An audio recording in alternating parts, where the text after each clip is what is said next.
mehnat muhofazasining yangi bosqichi. Ish joyida sun'iy intellekt va raqamlashtirishning roli mavzusida ko'rgazmali seminar tashkil etildi. O'zbekiston Kasb uyushmalari Federatsiyasi tashabbusi bilan o'tkazilgan tadbirda mehnat muhofazasini ta'minlash bilan bog'liq jarayonlar namoyish etildi.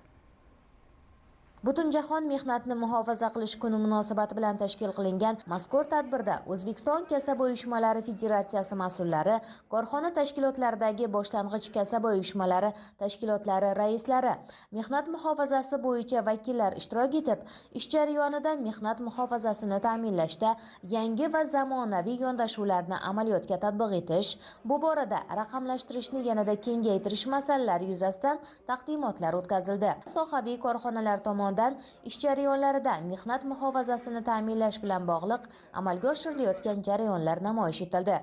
Sun'iy intellektni va raqamlashtirishni ish joyida aynan xodimlarga qanday ta'sir ko'rsatishi mumkinligiga e'tibor qaratildi.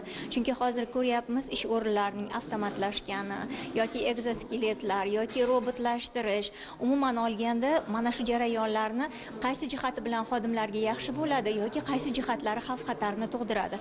Masalan, biz ko'ramiz, xavfli zonalarda ko'proq robotlardan foydalanish bu insonni salomatligi bilan bog'liq bo'lgan masalalarni yechimiga olib keladigan bo'lsa, lekin doimiy o'sha xodimlarni bir nuqtaga qarab tikilib uzoq kuzatishlari, stress holatlarini yoki qimirlamasdan o'tirishlari, albatta bu o'sha tayanch harakat tizimlariga ta'sir ko'rsatishi, psixofiziologik holatlarga ta'sir ko'rsatishi mumkin ekanligi yoki bo'lmasam biz yana ko'ramiz o'sha zararli, xavfli bo'lgan zonalarda, mana hozir ko'ryapmiz, dronlarni uchib o'sha radioaktiv moddalar bor bo'lgan joyda yoki bo'lmasam xavfli zonalarda borib syomkalarni qilib keladi.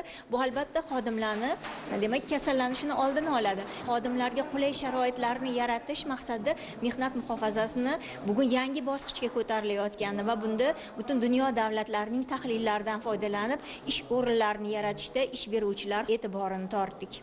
Darvoqe Xalqaro mehnat tashkilotining tashabbusi bilan 2003-yildan boshlab 28-aprel Butunjahon mehnatni muhofaza qilish kuni deb e'lon qilingan. Ushbu sanada dunyoning 120 dan ortiq mamlakatlarida ish joylarida bo'layotgan baxtsiz hodisalar, kasb kasalligiga chalinishni oldini olish, mehnat muhofazasiga bo'lgan e'tiborni yanada kuchaytirish masalalariga bag'ishlangan turli tadbirlar tashkil etib kelinadi. O'zbekistonda ham xodimlarni xavfsiz va qulay mehnat sharoitida ishlashini huquqiy asoslari yaratilgan.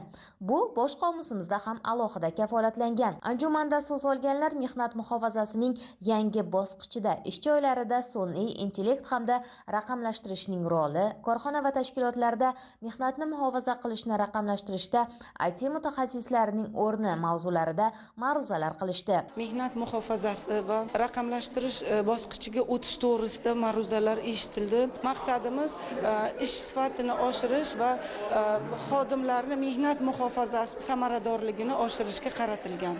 Tadbir davomida mehnat muhofazasi va xavfsizligi bo'yicha jamoatchilik nazoratini tashkil etish yuzasidan o'tkazilgan ko'rik-tanlov g'oliblari taqdirlandi.